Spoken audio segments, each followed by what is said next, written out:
अब मेरा आखिरी समय आ गया है। आज तो कम से कम एक बीड़ी पिला दो।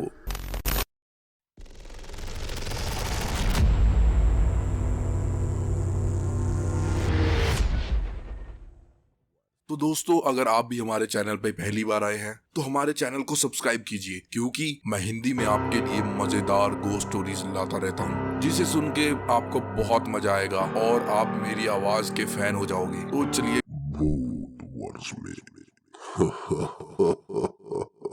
मेरा नाम प्रमोद है। ये कहानी मेरे गांव जूनागढ़ की है। हमारे गांव में खंडू नाम के बूढ़े चाचा रहते थे। उनको दिन में 6 या 8 बीड़ी बंडल पीने की आदत थी।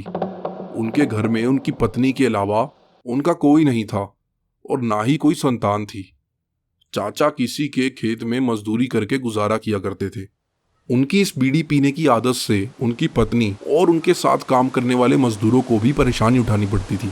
एक दिन चाचा बहुत बीमार हो गए। अब वह बिस्तर में पड़े रहने लगे, क्योंकि वैद्य जी ने उन्हें घर पर ही रहने की सलाह दी थी। फिर चाची को ही मजदूरी पे जाना पड़ता था। चाचा रोज चाची के पास हाथ जोड़कर विनती करते थे कि मुझे बीड़ी लाकर दे दो, नहीं तो मैं मर जाऊंगा, या मुझे कम से कम 5 रुपए दे दो। पर चाची उसकी एक नहीं सुनती थी। चाचा ने गांव के लोगों से भी हाथ जोड़कर विनती की थी कि उन्हें कोई बीड़ी का बंडल लाकर दे दो, पर गांव वालों ने भी दया नहीं दिखाई। एक दिन चाची सुबह घर से मजदूरी के लिए निकल रही थी और चाचा बोले, अब मेरा आखिरी समय आ गया है। आज तो कम से कम एक बीड़ी पिला दो। चाची गुस्से में आकर बोली, पागल बूढ़े, मर जा और मरने के बाद गांव में बीड़ी मांगते फिरना। ऐसा कहकर वह चली गई। जब वह शाम को घर लौटी तब चाचा दरवाजे के पास मरे हुए थे और उनकी बीड़ी पीने की आखिरी इच्छा अधूरी रह गई। गांव वालों ने मिलकर उनका अंतिम संस्कार किया था। दूसरे ही दिन चाचा का ही साथी मजदूर भानुदास रात के वक्त खेतों में फसल को पानी देने गया था। उसने मोटर चालू की और फसल को पानी देकर बीड़ी सुलगाई। तभी उसे अचानक एक जानी पहचानी आवाज सुनाई दी, ए भानु, चल मुझे भी बीड़ी दे। आवाज सुनते ही भानुदास ने डर के मारे धुआं छोड़ने की बजाय निगल लिया।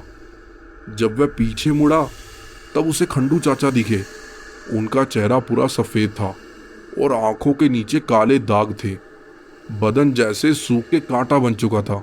यह बार बार एक ही चीज बोले जा रहे थे, भानु, एक बीड़ी पिला दे। मरे हुए खंडू का प्रेत देखकर भानुदास अपनी जगह पर बेहोश हो गया।